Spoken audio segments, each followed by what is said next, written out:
நாங்கள் நகைக்கடைக்காரங்கள்ட்டலாம் நிறைய பேர்கிட்ட கேட்ட போது சொல்லக்கூடிய ஒரு விஷயம் வந்து, மார்க்கெட் அப்பப்போ ஏறிட்டே இருந்ததுனால எங்களால் பெருசாக பணம் பண்ண முடியல. ஏன்னா நாங்கள் அதை வாங்கணும். இன்றைக்கி ஏறின போது தான் நாங்கள் வந்து இப்போ ஒரு 500 பவுன் நகை வச்சுருக்கோம்னா அதை விற்றுட்டு திருப்பி அடுத்து ஒன்று வரணும்.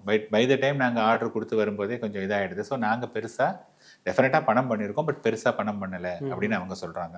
காமன் மேனும் வந்து என்னென்னு பார்த்தீங்கன்னா, கொஞ்சம் ஏறுது கொஞ்சம் இறங்குன்னு இருந்தாங்களே வழி, அவங்களும் பெருசாக இல்லை இவ்வளோ ஏறினதுக்கப்புறம் போய் வாங்க முடியுமா அப்படிங்கிற மாதிரியான இது இல்லை. ஸோ இந்த க்ரோத் வந்து எல்லாருமே பார்ட்டிசிபேட் ஆனதுனால, அதாவது ரீட்டைல் இன்வெஸ்டர் பார்ட்டிசிபேட் பண்ணதுனால வந்த க்ரோத் கிடையாது.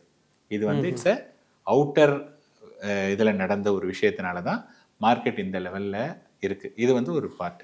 இப்போ யாரோ ஒருத்தர் நீங்கள் வந்து தெரிஞ்சோ தெரியாமலோ 1.5 வருஷத்துக்கு முன்னாடி நகை வாங்கியிருக்கீங்க, அல்லது அதுக்கு முன்னாடியே நீங்கள் நகை வாங்கி வச்சுருக்கீங்க. இன்றைக்கி இவ்வளவு நல்ல ரிட்டர்ன் அப்படின்னா எத்தனை பேர் வந்து இதில் வந்து அட்லீஸ்ட் ஓகேப்பா நான் வந்து ஒரு 5000 ருபீஸ்க்கு நான் வாங்கினேன், எனக்கு 13,000 ரூபா போயிடுச்சு, 8,000 ரூபா பயங்கரமான ஒரு இது, கிட்டத்தட்ட 150% மேலே இது, அட்லீஸ்ட் நான் 100 பவுன் வச்சுருக்கேன்னா ஒரு 50 பவுனை நான் வித்துடுறேன், I want to make some money, ஒரு வீட்டை வாங்குறேன், காரை வாங்குறேன், ஏதோ ஒன்று பண்ணுறேன் அப்படின்னு சொல்லிட்டு பண்ணக்கூடிய ஆளுங்க விரல் விட்டு எண்ணிடலாம். ரொம்ப கம்மி. பண்ண மாட்டாங்க.